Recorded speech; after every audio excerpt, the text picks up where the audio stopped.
Welcome to the Fat Fueled Family Podcast, where every week Danny and Maura Vega discuss topics that help families live a healthy and active lifestyle with their little ones, including nutrition and training, peaceful parenting, education, and mindset. To stay up to date, make sure to hit subscribe on this podcast and check out the blog at www.fatfueled.family. You can also find them on Facebook and Instagram at dannyvega.ms, at fatfueledmom, and at fatfueledkids, and Fat Fueled Family on YouTube. Enjoy the show. Welcome to the Fat Fueled Family Podcast. I'm your host, Danny, and I'm joined by my future CEO, whatever.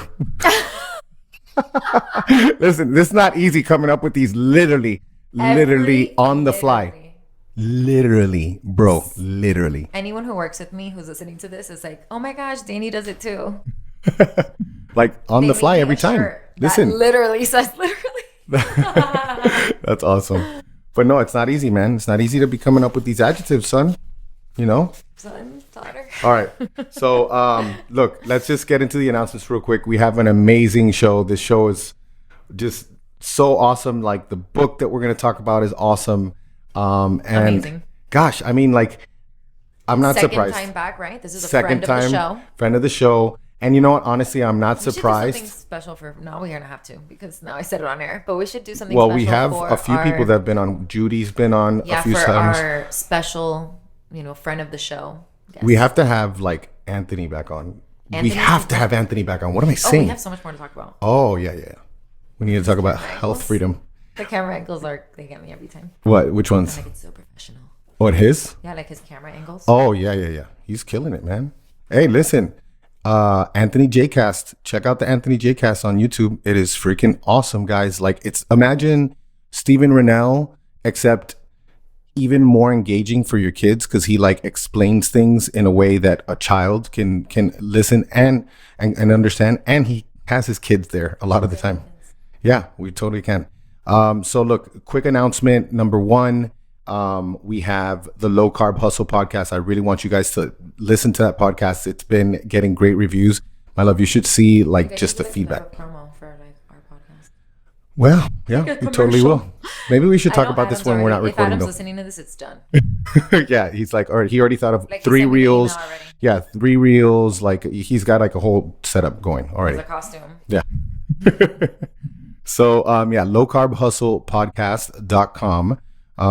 Where myself, Robert Sykes, and Adam Shively talk about all subjects related to getting lean, getting strong, and getting paid. We got some really cool resources coming up for you guys for aspiring entrepreneurs.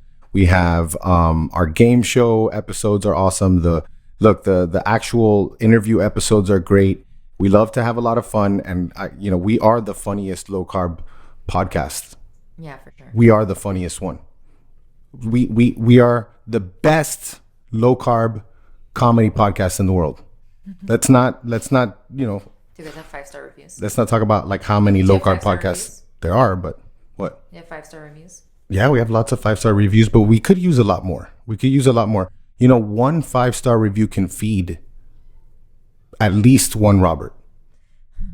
I'm not gonna say it's gonna feed me, but Robert Robert can do very well with a 5-star review when he's prepping.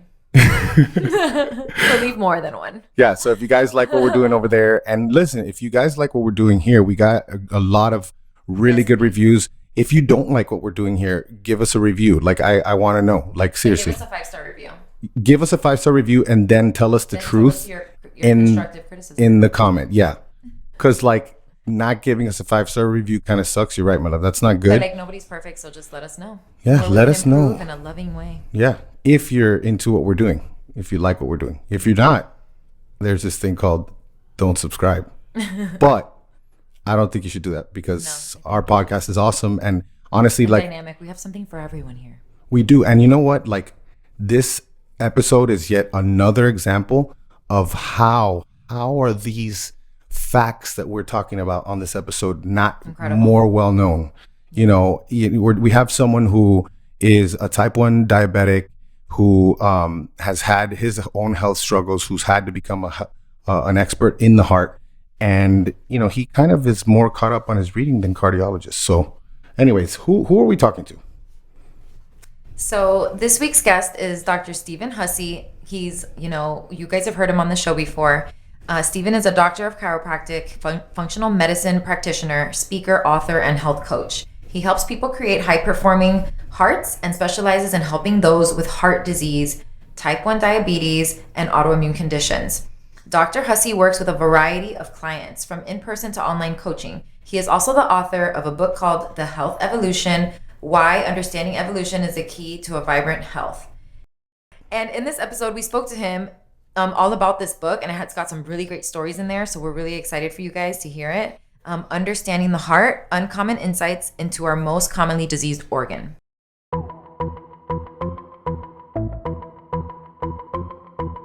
Hey everybody, I just wanted to take a quick minute to talk about our sponsor, Keto Brick.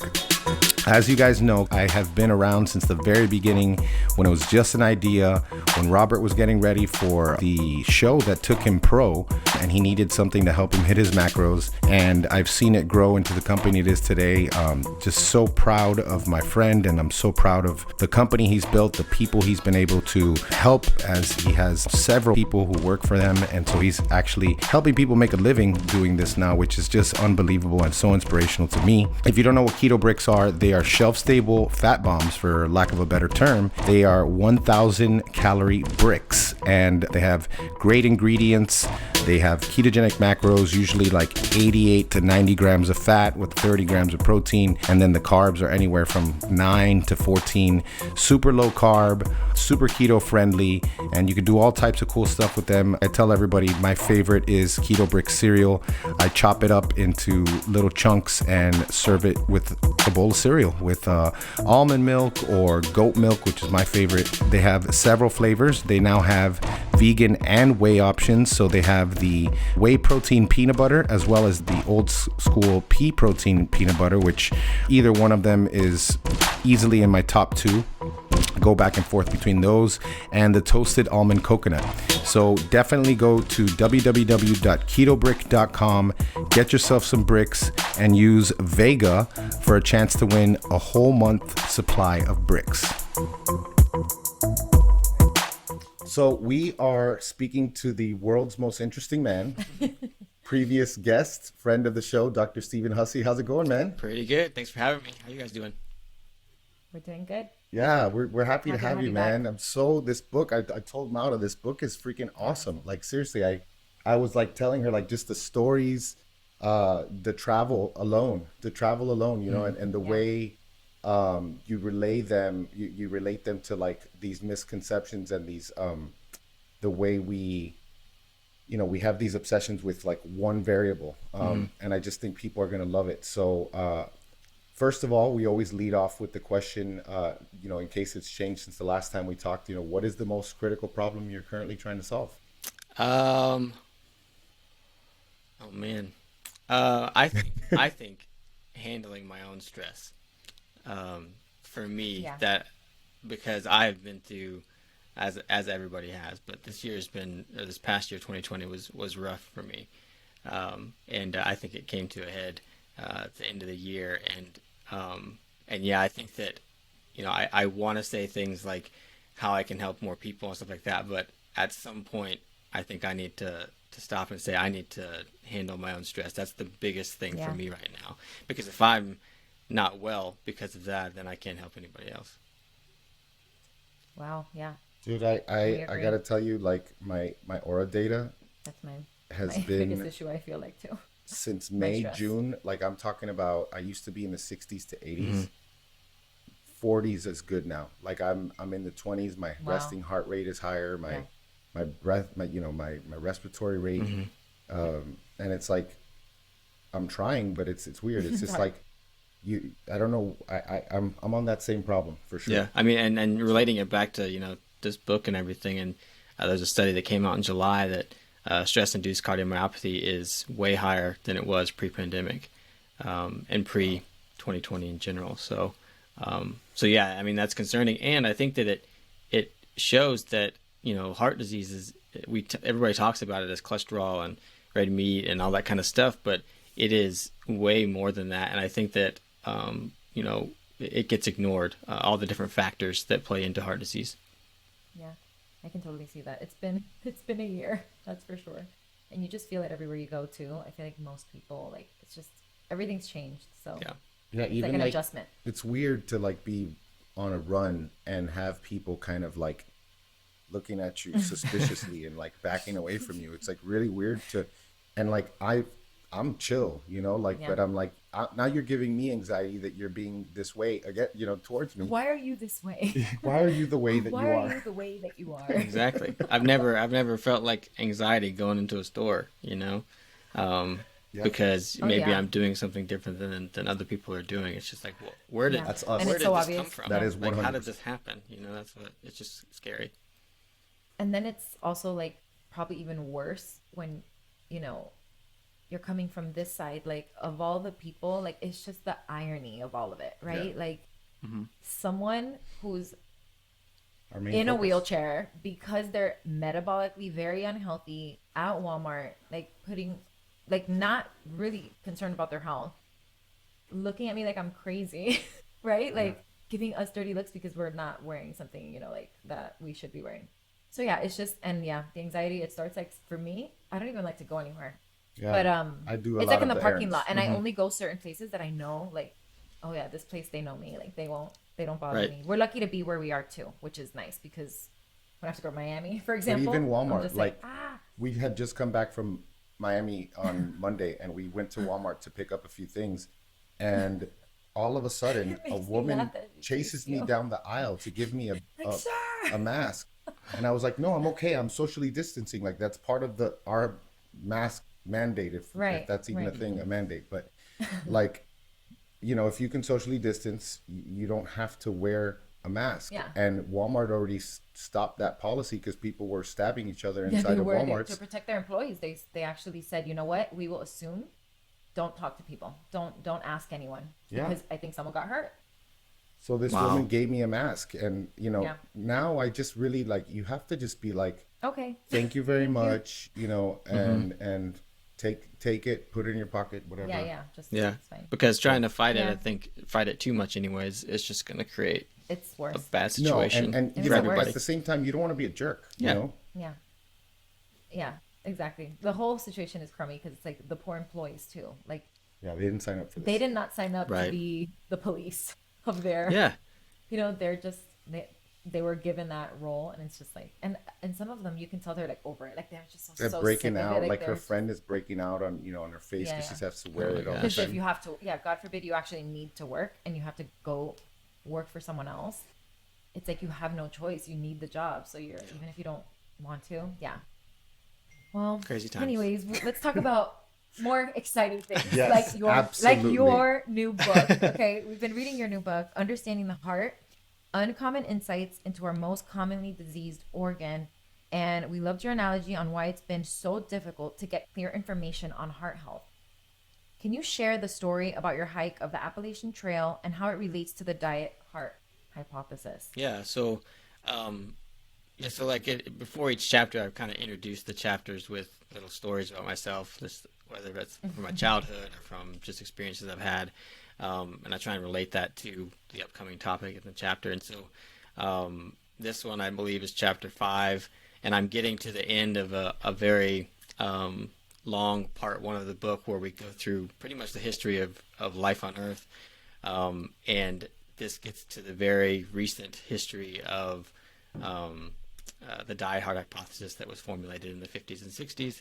And I tell the story about where I went hiking with my cousin and a friend of ours. They were hiking the entire Appalachian Trail, and I just skipped class a few days and went out and hiked 3 days with them. And at the end of it, we stayed on this place called Max Patch, which is just a bald mountain because a long time ago they cleared the trees on the mountain for cattle to graze. But now you get to see great views of Appalachia. So I stayed with them that night on that mountain, and then the next morning they went and kept hiking, and I had to go meet my girlfriend in the parking lot of Max Patch, and it was just like super foggy. Like I could see maybe 10 feet in front of my face. And I ended up walking up and down the trail trying to find the sign for the parking lot or the trail to go to the parking lot, and I couldn't find it. And so I walked up over the top of Max Patch, back down to where we camped, back up the trail, like followed them a little bit, and I just couldn't find it. And the only thing I saw was the sign in the on the trail that was parallel to the trail. So if I'm walking down the trail, the sign is it's where I have to turn my head to the side and read it, and it said, Max Patch Summit this way, and it said Loop Trail this way or Loop Trail that way. And then I sat there. Eventually, I sat down at that sign and was just like, I'm gonna have to wait for this fog to clear to figure out what's going on. And as I was sitting there, I thought it was weird because I've done a lot of hiking in my life. I thought it was weird that the sign was placed like that. Usually a sign is at a trail junction, and there was no trail junction in sight. And I was like, well, maybe this is a trail junction. And so, kind of boldly, I just got up and started walking straight away from the sign into the fog, knowing that if I got turned around, I may not be able to find my way back to the original trail because it was so foggy. But eventually, like 20, 30 yards, I'd say, there was a wider path that looked more like a road. And I was like, oh, maybe this is the way I'm supposed to go. So I just kept walking down that, and eventually, quarter of a mile later or so, I found the parking lot. And I was a little bit stressed out. I was like, man, I'm never going to get off this mountain. And I couldn't call my girlfriend because there was no signal up there.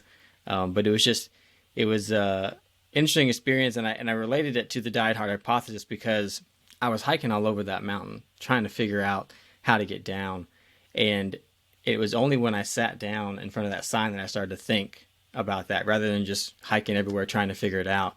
And it's similar to what happened in the 50s and 60s with Ansel Keys, is that they moved forward with a hypothesis on that cholesterol and saturated fat causes heart disease before they sat down and actually did the work. And figured out if it was or not, or if there was a clear, causal effect from those things.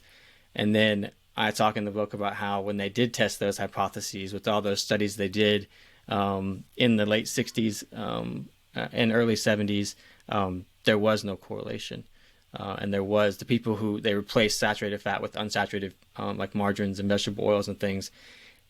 And the people who ate those had higher rates of heart disease, and the people who ate more saturated fat, had less rates of heart disease. And so they did test them out, but by that time, the theory that they already moved forward with the theory, and it was too late, and that's just what we've known ever since.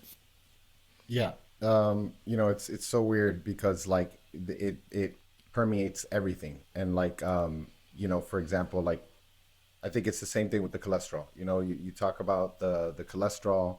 And I have two people really close to me. One of them is a little bit more computer literate than the other. And they both got their labs, and they both want to send me their labs. And one of them sends me screenshots of every single part of the labs, which at least I can get A1C. And like, wow, this person has amazing genetics because they don't eat great. But the longevity in that side of the family is just from the history and just from what I know, the person doesn't do much activity, but like HDL in the 60s, high cholesterol. It's a woman, so that was like, cardioprotective. Low triglycerides, like 60 something. And the other person is now only sends me one screenshot, doesn't know how to screenshot the rest of it, but is trying to brag to me about one thing, and it's this 156 cholesterol, and I'm like, you're taking a statin, aren't you? And I'm just like so upset because I've talked to this person a million times tonight, and I'm like, look, you're trying to, because this person wants me to congratulate them. I'm like, tough love. I'm like, all I see is that your triglycerides are like 10 points higher, and your HDL is like 5 points lower. What else is going on? And then just this week, hey buddy, got a client who's lost 40 pounds in 6 months. Cholesterol came back high. What should I tell them? Should they fast? And I'm just like, well, fasting is great for you. But I mean, I know that there's that one study that shows that LDL skyrockets when you fast. And it's like, I know that there's other ones that suggest otherwise, but I don't know if I believe those. But, you talk about in another chapter, you talk about this trip to Amsterdam during Christmas, and I would love to just hear that little story, but then just kind of again relate it to the way there's this obsession with one variable, and then all of a sudden it's accepted, and there's no big picture. Like we were talking before we started recording, like What is the person's, HbA1c? What is the person's HSCRP? Did they get a coronary calcium scan? We don't know any of those things. And they don't know their triglycerides. They don't know their HDL. And then all they hear is high cholesterol. And they're thinking, I'm a failure. I did something wrong. I need to change my diet. Yeah.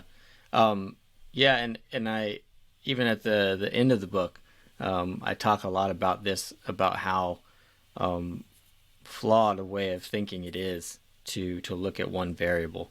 And almost in a sense that, in a way, our research methods are fundamentally flawed because they're designed to eliminate all variables and test one.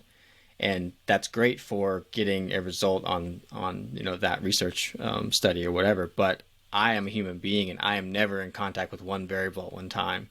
So it's really hard to extrapolate that to a human. We can tell that, maybe a certain compound has an effect on a cell or something because we isolated all the variables or isolated just one variable.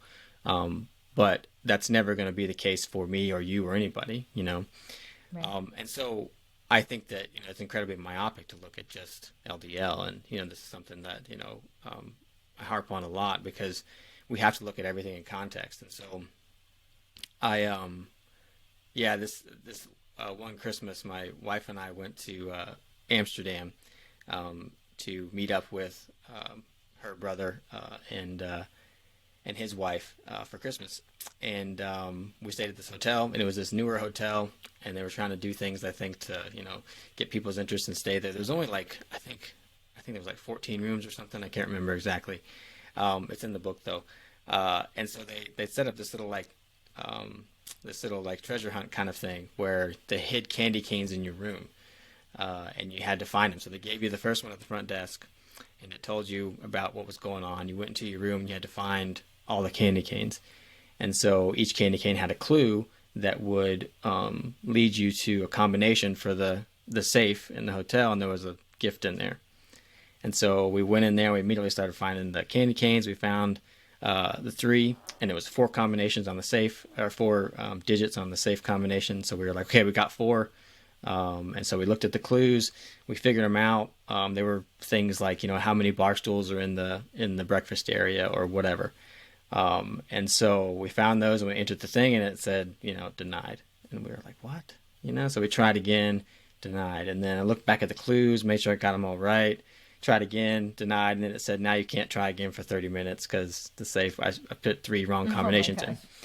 And so we were like, whatever. We had to go to dinner. We had to meet her brother. So we went to dinner, came back late that night, and I just kind of forgot about it. I was going to stop at the front desk and be like, hey, it's wrong, And we came back, and we went straight to bed. Next morning, I woke up, and I go into the bathroom. I'm standing there using the bathroom, and I look over in the shower, and there's a candy cane in the little whatever you call them, the handle where you turn the water on. And I was like, what? There's a 5th candy cane? And so I take it out. There's another clue. I come out of the bathroom, and I put them all together. The first thing we got was not a clue. It was kind of like a fake thing. I kind of almost imagined that it was a clue. And so there was 4 other candy canes, and I looked at those, and they gave us, all the right combination. Opened it up, and it was like this box of chocolates that I don't eat anyways. But it was just, it was a fun little hunt. It was good for the hotel to do that, I think. But kind of goes to show that we can't really, like we're talking about, we can't look at one variable or not have all the information. We need all the information before we can get it right. And so, I think that, the body, first of all, the body is a complex biological ecosystem with many, many, many different variables and many different things that I don't think we're ever going to understand. And I completely accept that. And I think that to whittle it down to think that this one number in this vastly complex biological ecosystem can tell you whether or not you're going to get disease is extremely short-sighted. Right. And I think that the dangerous part about that is that people ignore everything else that they should be paying attention to. when it comes to risk factors for any disease. And this, focus on LDL has been the biggest distraction ever as far as heart disease. And so I guess, I'm not a cardiologist. I'm not a cardiac researcher or anything. This is just something that's personally affected me. And so I researched a lot on it and decided to put it all down. But I think that we need to open up the conversation to about, and that's what the book is about, is opening up the conversation so that we can talk about those things that do need to be paid attention to when it comes to reducing the risk of heart disease. And we talked about one of them. I think the stress has been just completely ignored. Everybody knows it's there, knows there's associated risk with heart disease, but as long as your LDL is okay, you're told that, oh, you're doing good. And it's just like, no, we need to pay attention to a lot of other things. Yeah. Let me just say something for anybody who hasn't listened to our first episode. I encourage you guys, because Dr. Hussey talks about his background with type 1 diabetes, and I didn't even know that the things that they were recommending for children, which you mentioned to us, which was crazy. So definitely listen to that. And what else? There was one more thing that I thought was interesting about that. Maybe it'll come back to me, but yeah, that's just, I wanted everybody to know why he's so invested in this subject. So maybe it's an advantage to not be in the research, because like you said, like it's like we're not a closed loop system. It doesn't work. And this is why I love your work, and this is why, out of all the quote unquote experts, one of the people, just because he's an amazing human being too, but one of the people I admire the most is Dr. Baker, because he just mentions why, okay, so what? Like this doesn't tell us anything. Like we can't pretend like we know something because of this new thing. Like it's interesting. We should be, if we call ourselves scientists, we should be saying, yeah, that is interesting. Right. Very definitely interesting. Let's look into it more. But we make these declarations, and it goes really, really well with another thing that you and I have been talking a lot about, which is how our tendency is to psychologically is to search for ways to corroborate our BS and not take responsibility, because it's really, really hard, and I mean, nobody wants to feel like, notice we didn't say blame. We just had someone else, and we talked about the difference between blame and responsibility. Yeah. But it is your responsibility, and it's much easier to go to an expert. They tell you what to take. They give you it's almost like going to the priest and getting absolved of your sins, like, right. And it's much more involved than that. And I think we should be moving back towards a culture of responsibility, so that we can know more and just do more, take more responsibility. So good stuff. I just had to add that. Yeah. And it's a great segue. Well, what he was saying about LDL and the obsession of it, and we went into it more in depth on the last episode, but just really quickly, because some of our listeners might be hearing you for the first time, can you just talk quickly about the functions of cholesterol and specifically LDL? Because it's interesting how most people, even doctors, even lipidologists, we've had Nadir Ali on here, and he said, like, his colleagues, he would ask them, what is the function of LDL? And they wouldn't know. Yeah. I mean, it's hugely important. And again, it's there for a reason.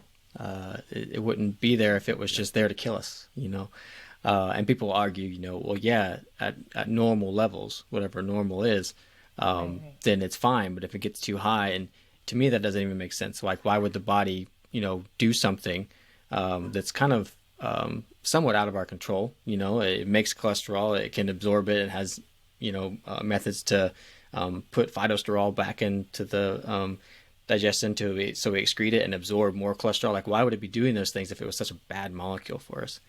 So yeah, it's got a lot of functions. I mean, cholesterol, like LDL, is a protein. It's a lipoprotein, and its main job is to package things up and carry them around and deliver them to the body, to the cells. And so it carries things like energy, fat soluble vitamins, all kinds of things. And so One of the so because cholesterol is like the backbone of all of our sex hormones, it's very important for making all of our sex hormones. And Nadir Ali that you mentioned, he always says that women would not be as beautiful and men would not be as handsome without cholesterol. So I'll steal that quote from him. But it's also, yeah, it's also like I said, it carries the fat soluble vitamins. So if we don't have enough LDL around, we're not going to have those fat soluble vitamins A, D, E, and K, which are very important. It is essential for the communication between cells, and this is something that I could go off on a tangent on, because I've made this comparison. I did it in my first book, The Health Evolution. I made this comparison where, like, if your cells become so damaged or don't have the correct structure to be able to communicate with each other, they become isolated and they start acting like they would in isolation. And so you can extrapolate that to, okay, if the cell's not communicating, then this tissue is not going to communicate to the body. Then that person is not going to communicate with others well. And it's just, you can kind of see what happens to people when they become socially isolated. They start acting and doing things for themselves rather than for the community. And I think that you can see that biochemically on a cellular level as well. So there's that. There's all kinds of things, and I'm blanking right now. All the things that cholesterol does. Energy. So Dave Feldman has made this his main model is energy delivery. So it's full of triglycerides, which are things that we burn for fuel. So insulin receptors, the health of insulin receptors. So one thing that I think we should point out is that when your body makes cholesterol, there's like a 20-step process that it does that, and there's lots of different intermediate molecules that are transformed or made during that process that eventually ends up being cholesterol. And so when you take a statin drug, you're blocking that process very early on in the process, so you don't get any of the intermediates between that and cholesterol. And lots of those intermediates are important for things like the making of antioxidants, the selenoproteins that make up glutathione and things like that. Very important to making endogenous antioxidants. But also dolicol, one of the intermediates, what's made from one of the intermediates is dolicol, and that's really important for insulin receptors. And so if you don't have enough cholesterol around, you're more prone to insulin resistance, or not like pathologic, but you're just more prone to the insulin receptors not responding as well. So there's so many different roles. I mean, again, it wouldn't be there, and it wouldn't be made by the body if it wasn't super important. So yeah. Yeah, that's and just so I know that it's the Dunning-Kruger effect, because so many people don't study things enough, and I'm telling you, I do not know a lot of stuff, and like just in case someone just tries to equate the analogy between what you said, it was like the person said, oh, but it can't be too high. That's not equivalent to sugar, because sugar is only being made when it's needed, and the reason why people's sugars are so high is because they're consuming all of this sugar. So I just wanted to make that that distinction. There's a big difference. And you mentioned insulin, and that's the other thing that Dave Feldman has been just so good, with his own journey, understanding why the heck is my cholesterol so high, why is this happening, and creating that, that whatever type of that you want to call it, with that the lean body hyper-responder. As you see insulin resistance get better, and as you see insulin sensitivity improve in a group of people, some of them have high cholesterol. I have a 390 cholesterol the last time I checked, but my HDL was like in this high 60s, and my LDL was in the 70s, so I'm just like, man, I'm just mobilizing a lot of fat, and the fact that Dave has spent so much money on all the all the testing, and like I told my buddy, I said, listen, if your friend if it's like something that's actually necessary for work, just check out Dave Feldman's work, because you can get, within 5 days, you can swing that baby real Oh yeah. a bunch. That's the other reason Yeah, why. that's the thing. It's like you can change it Yeah. overnight. Yeah, like Yeah. one of the people that I spoke to, they were like, I said, why is your A1C 5.7? Well, I had ice cream the night before. I'm like, yeah, it doesn't work that Yeah. way. No. That's not the A1C is 3 months. Yeah. So, Yeah, and I think that's all right. one lesson I So, learned from Dave Feldman is you can change things very quickly, which I think is super important yep. because ultimately I define health as the ability of your body to adapt adequately to things. And so, Yeah. and Yes. that just illustrates how much our body can change, from day to day, and uh, how important it is for the body to be able to adapt to different situations. And if it can't do that, you've lost health. Yeah. I just wish I could, because when I got my master's, my advisor was he was the cardiac research guy. And obviously I thought he was really cool. I took his cardiopulmonary pathologies class. And from what I remember, epigenetics absolutely was not in the conversation.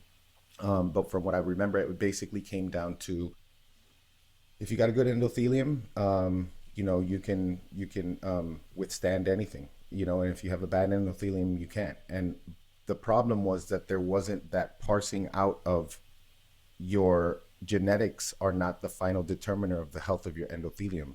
Epigenetics can change that. You can improve the health of your endothelium.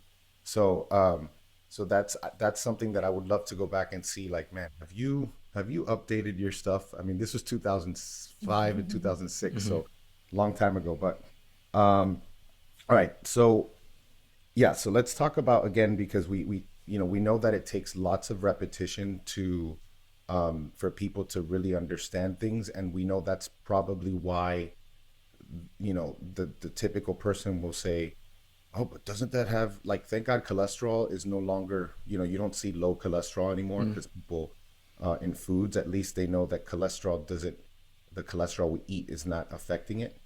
But we still have the issue with the saturated fat. I can't believe it, but we still do.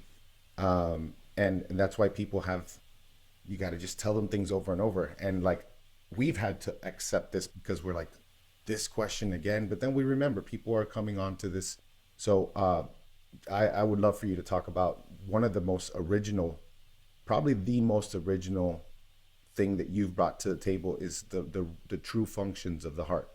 So can you talk about the true functions of the heart? Yeah, yeah, and these are what I think the true functions of the heart are, these aren't my ideas, but I'm trying to bring them out to be more known ideas. But another person who talks about this is Dr. Thomas Cowan, and he got it from others as well, mainly like Rudolf Steiner, he was a long time ago, 1800s, and then there's another doctor. I don't know much about him, if he's still alive, or I know he's an anesthesiologist, or was.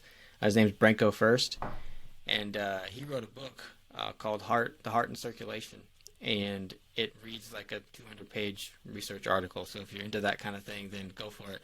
But he's really gotten together all the research that does suggest that the main role of the heart is not as this pressure propulsion pump. It's not this thing that's forcefully moving the blood throughout the body, and that it is not the main mover of blood. It does a little bit of pumping, and it does move the blood mainly just through the heart. It pumps the blood kind of through the heart, but there's no way, if you look at things, that the heart could be the reason that the blood moves throughout the entire body.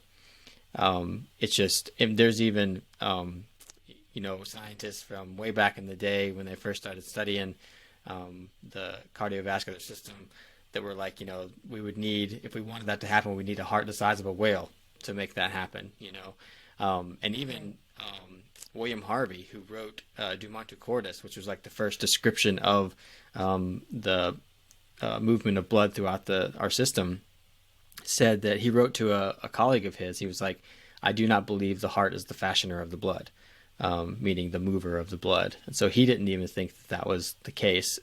But somewhere along the line, it became that the heart is this pumping thing, which it does pump, and maybe that's why it's assumed that it's moving the blood like it is.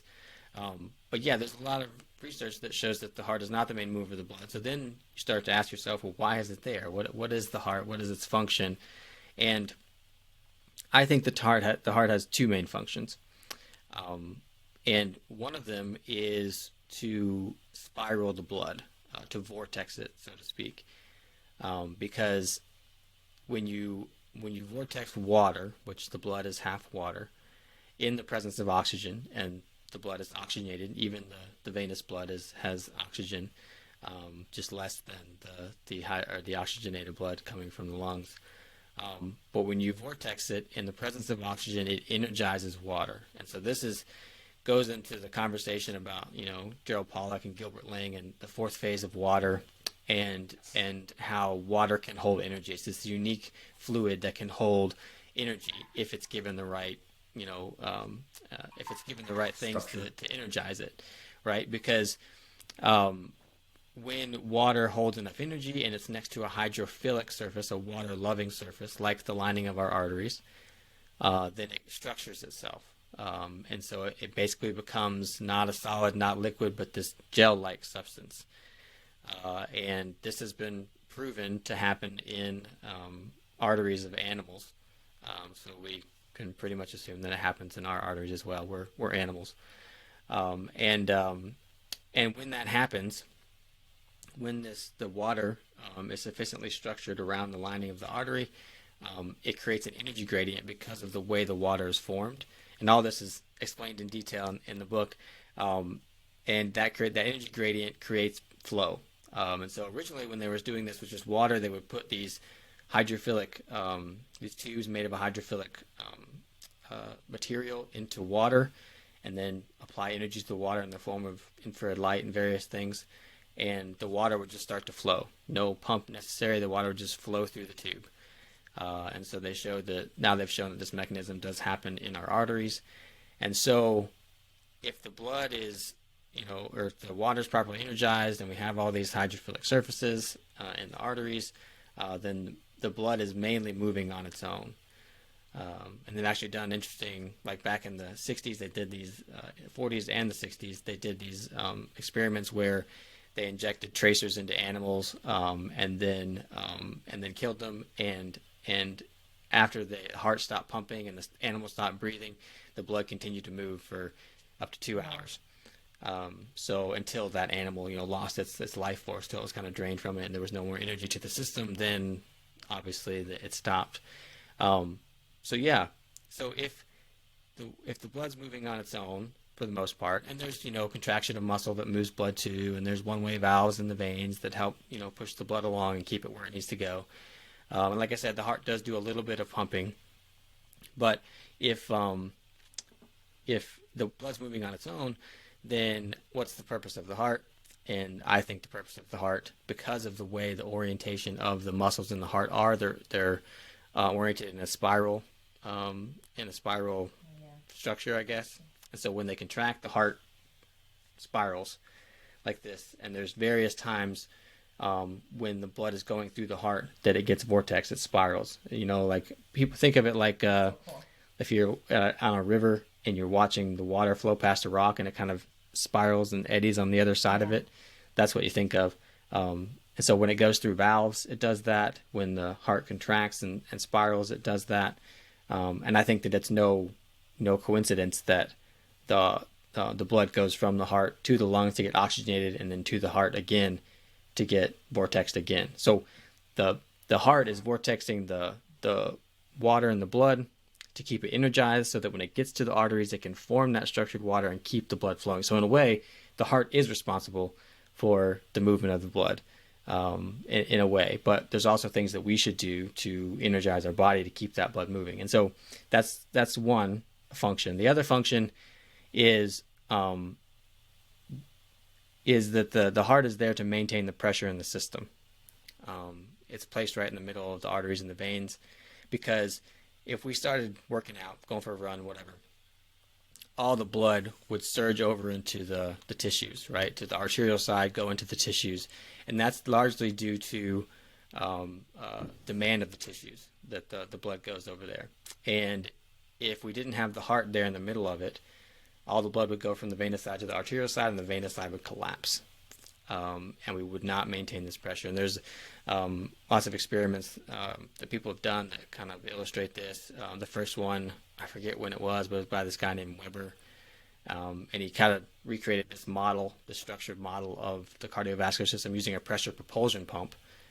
And no matter what he did, he could not maintain the pressure in one side using a pressure propulsion pump. And because the fluid is supposed to flow on its own, it's not dependent on this pressure propulsion pump. And I talk about other studies in the book where they were trying to measure, or they're trying to increase cardiac output, and they tried to do it by increasing the heart rate, increasing the amount of times the the heart pumped, and no matter what they did, how fast they made it pump, they could not increase cardiac output. The only thing that can do it was putting more fluid into the system, more blood into the system, because it's dependent on flow. And so when we look at it that way, the heart it acts more like a hydraulic ram, which I didn't know what that was whenever I first read that. I had to go on YouTube and find videos of what a hydraulic ram is. But a hydraulic ram basically functions, it only functions when there's fluid flowing into the hydraulic ram on its own. So usually a hydraulic ram's lower, and there's water flowing from a reservoir up higher down into it, and that's how it functions. And so without this the self-propel mechanisms of the blood, then the heart wouldn't really function as well as it should. And so if we're not getting those self-propel mechanisms going by sunlight and grounding and all this kind of stuff, then we can put more strain on the heart and make it work harder than it's designed to, and that can cause things like heart failure, I think. So yeah. For anybody who's thinking, oh, this doesn't make sense, Dr. Hussey has videos, and just look at the videos. Like that was really, just to me, just to look at the videos. And I don't even know, I have to go look at your page recently. I don't know if you've put recently any of those old videos, but those videos were so compelling, just to see how the heart does that, like in slow motion, to see how it does look that way. Mm-hmm. Yeah, that was cool. There's a really interesting I don't know. I remember, I don't know what they're called, but it's just like some kind of 30-minute kind of show, like informational show, and it reminded me, like, it's really cheesy. It was made in like 2000. It kind of reminded me of the 90s, like it was a low budget kind of film, and but they're talking about how the heart is a vortex. All these cardiologists, and this one guy from Spain, how he kind of discovered how the heart is folded on itself in a spiral orientation, and it's on YouTube. I think I can't remember what it's called, but I mentioned it in the book. It's really useful. It's like a 30-minute thing. It really helps you understand all that stuff, And then there's images in the book too. People keep asking me if I'm going to make an audiobook, and I say, well, like, I'm going to, yes, eventually, but I do think that you're not going to be able to get it as well without the images in the book. Right. Some of these things. This is fascinating. So, okay, because here's my question. So, the reason for the vortex is to allow the blood to flow more smoothly, to become more oxygenated. To get so if something is energized. To get energized. Yeah. So, okay, I guess because this is my question. So if there is someone that has like a heart defect where the blood is getting obstructed through the aorta. Oh, you're talking about yeah.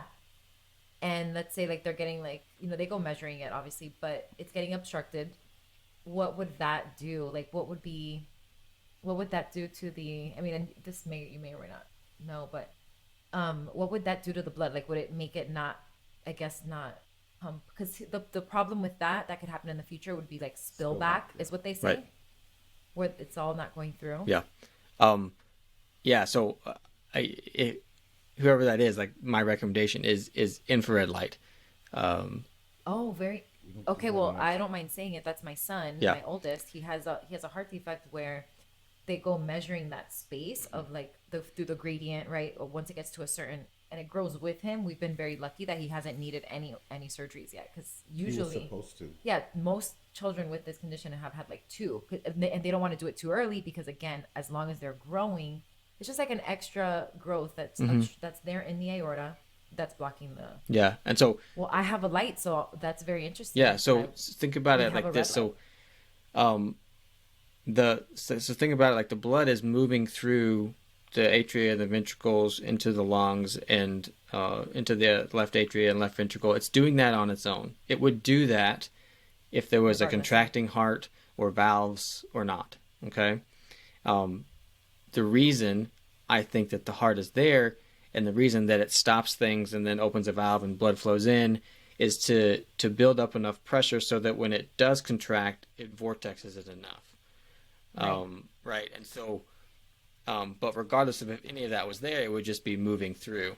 And so if we think about it as the heart is this pressure propulsion pump, which a pressure propulsion pump sucks in stagnant water from like a reservoir Right. and then forcefully pumps it somewhere else, which is not what we see. You know, the heart is inserted into this flow of blood already.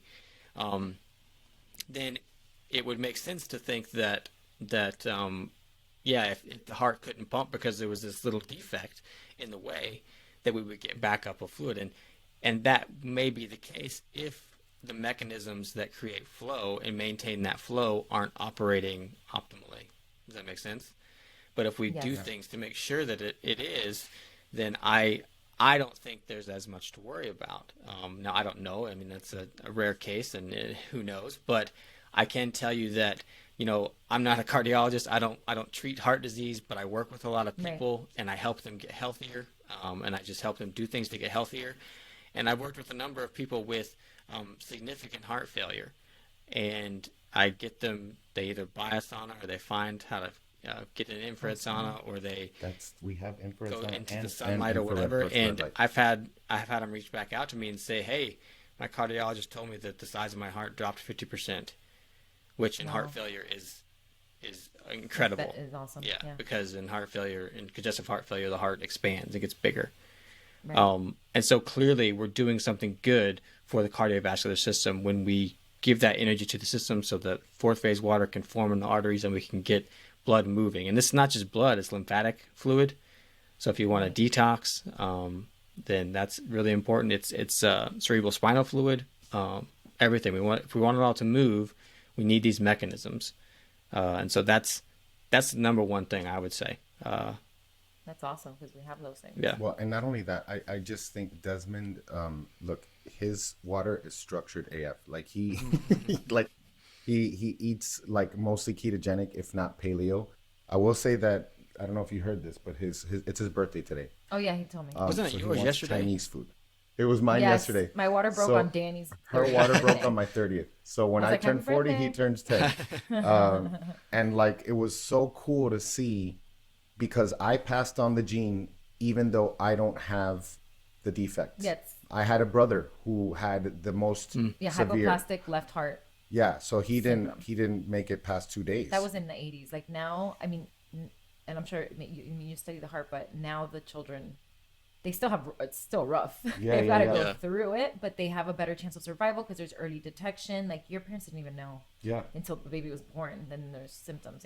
But the other thing too, though, and we didn't know either genetically, but we knew after his 2 years old, you know, EKG. I must have forgot to mention something, because then remember they sent me, at his 2 years pediatrician's appointment was when she heard the murmur or whatever. And that's because he would cry every time we would take him. He would scream. He wouldn't let her put the cold. He was the happiest baby ever, but he would scream whenever they would touch cold him. Stethoscope. And so she probably couldn't hear it because the kid was usually screaming when he was touching her. And so that one day on his second, he was finally quiet, and she was like, "I hear it." She's like, and when he was 3, for an echo. Yeah, he when he was 3 was when they took it to conference. 30 professionals looked at it. They said no, not yet. And then as he continued living this healthy lifestyle, it was like, I can't believe, because it was a given that eventually we were going to open him up, and we were mentally preparing for that. Yeah, it's a simple surgery, but still, there's no, they have to crack his chest open. They have to break the sternum, But then she said 2 years later, I can't believe I'm saying this, but he's probably fine. He's not going to probably need a surgery, and he's through the roof with his growth. Like he is, you know, like that's a big to me a very, good sign that, he's the size of a 12-year-old. He literally is a monster. And, he does jujitsu. He's very active. So I'm glad you asked that, my love, because I think that's just what I'm thinking. I always think of that. Yeah. Leave curious. it to my wife to think about my son, of course. Yeah, I think that's really cool because it brings it home for you guys. But I just wonder, because I just know that maybe not every single one, but most cardiologists, cardiac researchers would read that, like what I wrote and what Dr. First wrote and what Dr. Cowan's written about this, and they would just say absolutely not, and they would just dismiss it. And it's just like, well, wait a second, like let's think about it and think about cases like your son or other people with defects or with heart failure, and if we truly understood how the heart functioned, maybe there is a different way than what we think we know, would that help us improve the outcomes in these people? And unfortunately, that's not what they're thinking, most of them, or a lot of people. And people get defensive, and that's just kind of a human nature thing. And they say, this is my realm, not yours. I should know more. What you're saying is wrong. Yeah. And I didn't write this book because I want to say I'm right and cardiologists are wrong. No, I just trying to open up discussion and find the truth, really. And I just think that it's a shame because I think that we could get better outcomes and help people who are suffering with these types of things if we were more open to a different interpretation of what the heart is and why it's there. I love it. This blew my mind right now. And that's a great segue. I love that you said, uncover the truth, because that's probably our greatest mission here on this show. Regardless of whatever topic it is that we're covering, that's our goal. We want to dispel all these myths and uncover the truth about certain things. So in the spirit of truth, can you talk to us about aspirin and, here we go, Wabine. But Wabine. I pronounce it that way too, so I don't know. It could be that. Yeah. Tomato. So aspirin, people, I remember seeing the Bayer commercials on TV, and they're like, if you're having a heart attack, take Bayer aspirin, and it's going to save your life, or you're more likely to not die from the heart attack or whatever. And so then I guess it became at some point that if you've had a heart attack or you want to prevent one, you take a baby aspirin every day, for your whole life. And I talk about studies in the book that show that it doesn't really affect things when you take aspirin, people who take it versus ones who don't. But there's also a huge downside to taking aspirin every day, and that is, GI bleeding and kidney function. And so, I've been, recommended aspirin before by endocrinologists, and I'm sitting here thinking, I'm type 1 diabetic. I already got to watch out for my kidneys, and you want me to take that every day? Yeah. No. And so the answer is no. But yeah, there's just this big. I'll take it under consideration. There's big misunderstanding. I think that, and I think that when all you have is a hammer, everything looks like a nail. And so if the hammer you have is pharmaceutical drugs, then you find ways to use them. Right. And even if it doesn't quite make sense, if that's all you know how to do, then that's all you know how to do. And so that's why it's important to open up the discussion about other things, and then Wabine is less well known than aspirin, I'd say, and it's a plant. And you can get it like the seed extract. I think it's the liana plant, or maybe there's an extra L, and maybe it's Lilana plant. I can't remember. But yeah, it's so Wabine is something that our body actually makes itself.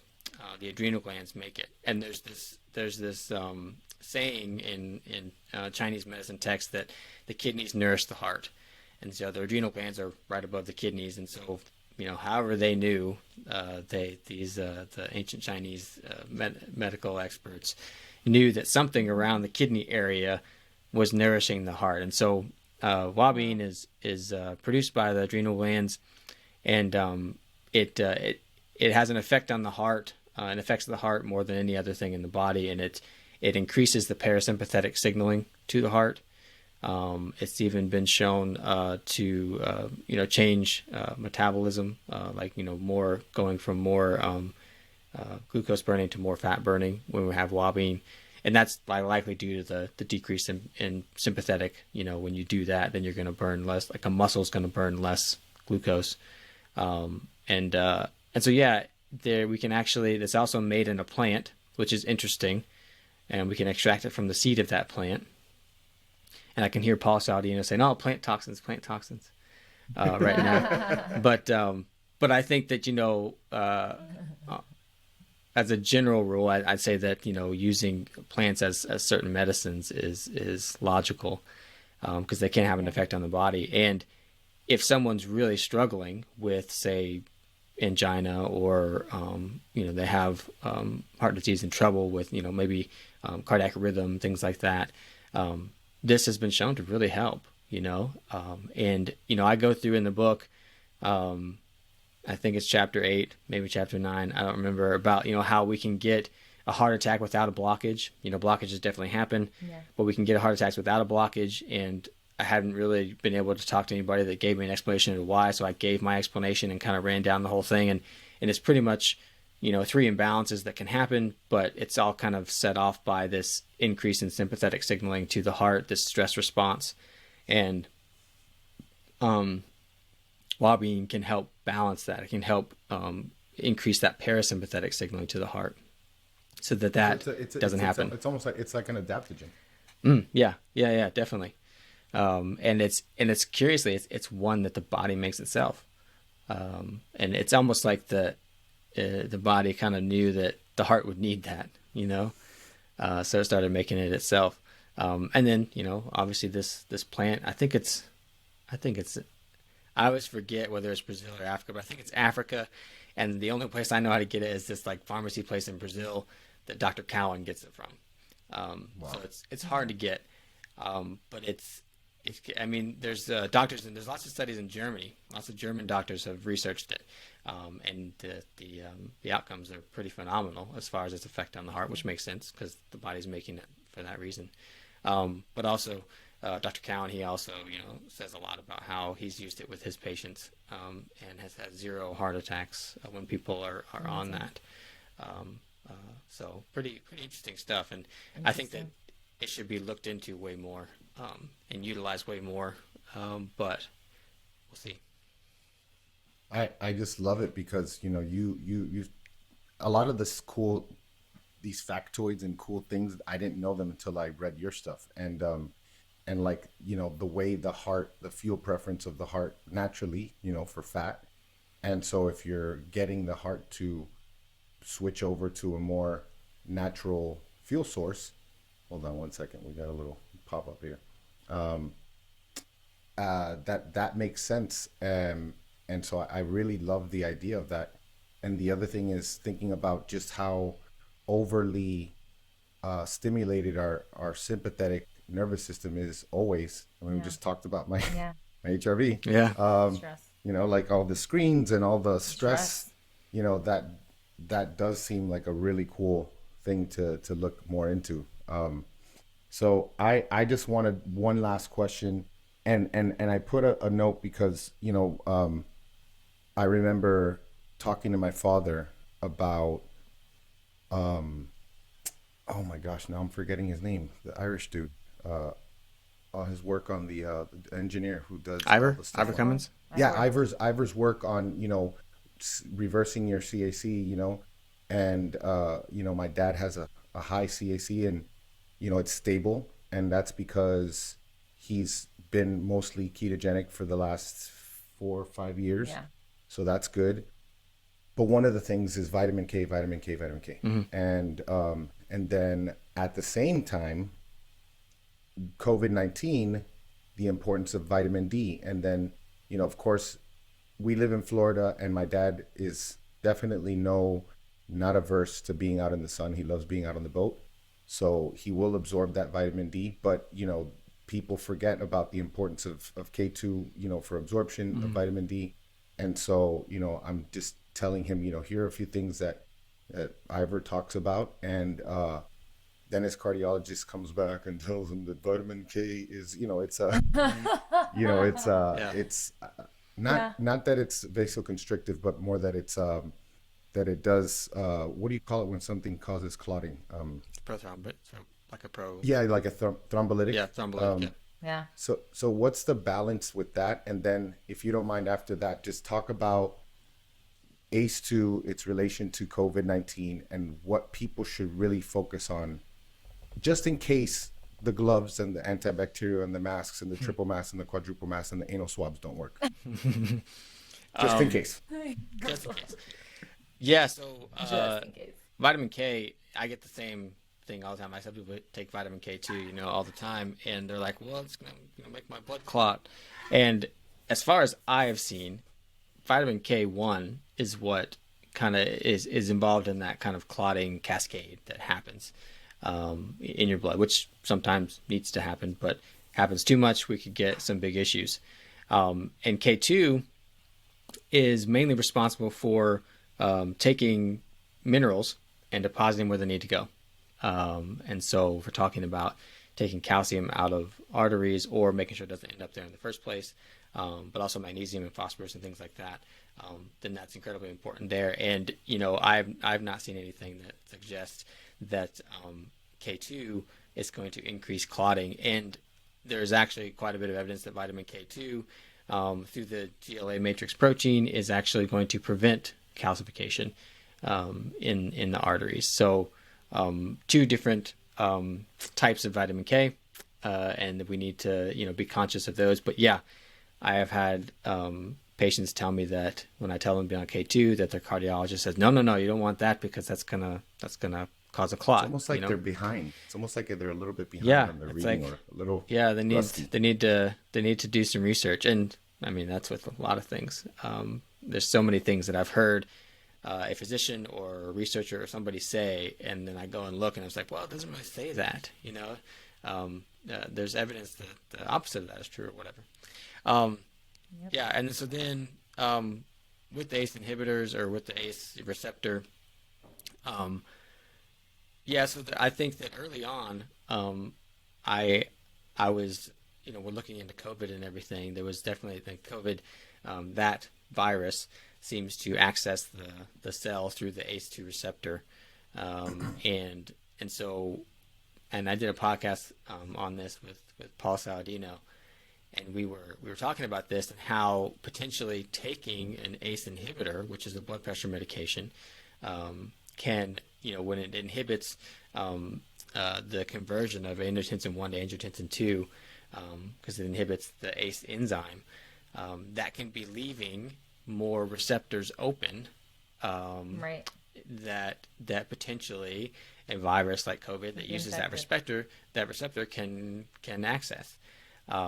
And when that kind of, I feel like the hype for that kind of died off early on. I don't know what kind of happened to it, but I haven't heard much about it, since it, maybe like March or April or something like that.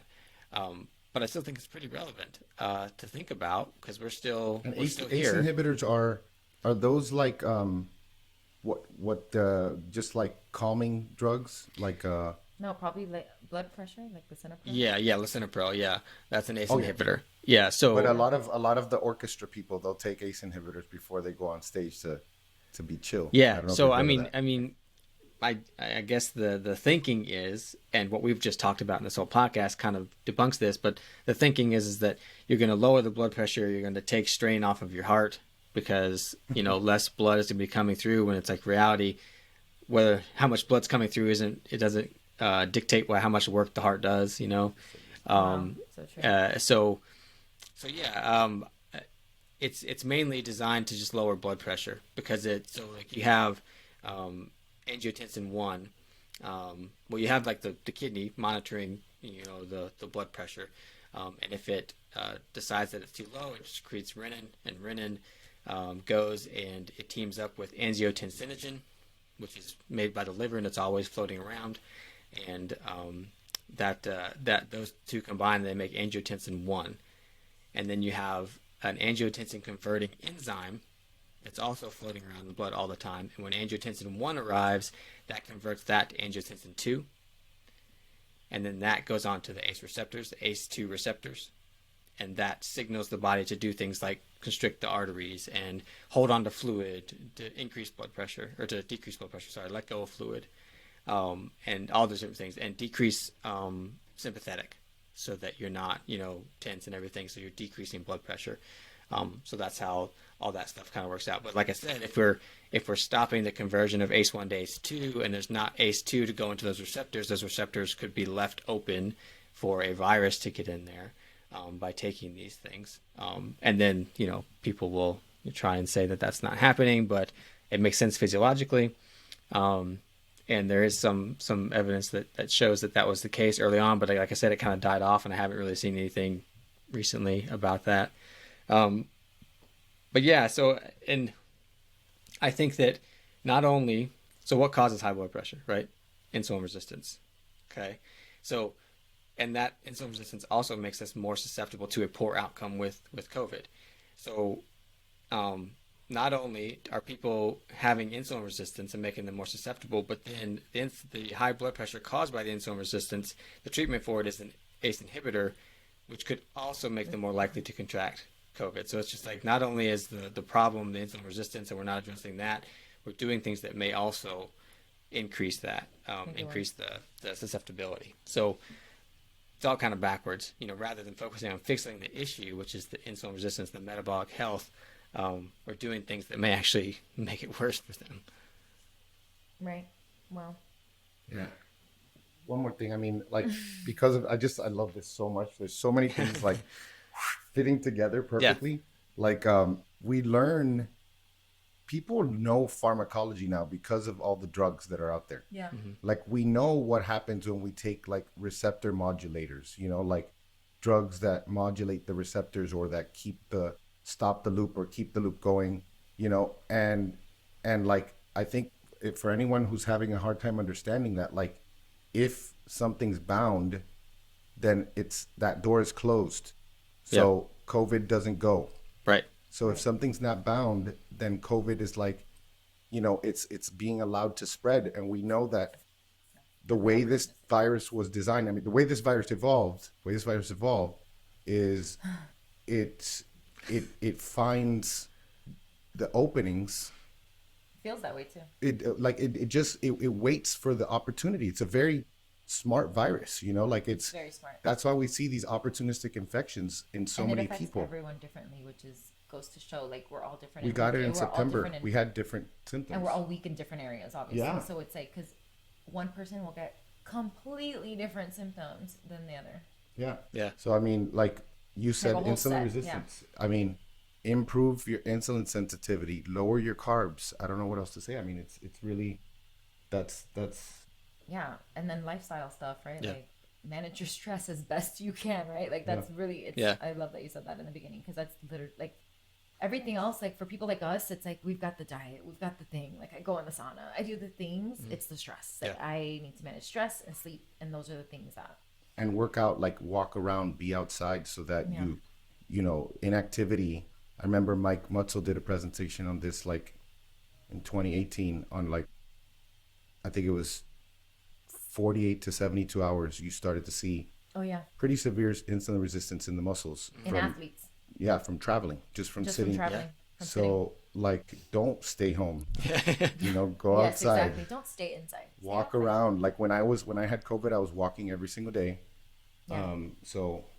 At this point, I don't know. Hopefully, things are dying down, but it's still people, because people, that adds to the stress too, that people are afraid.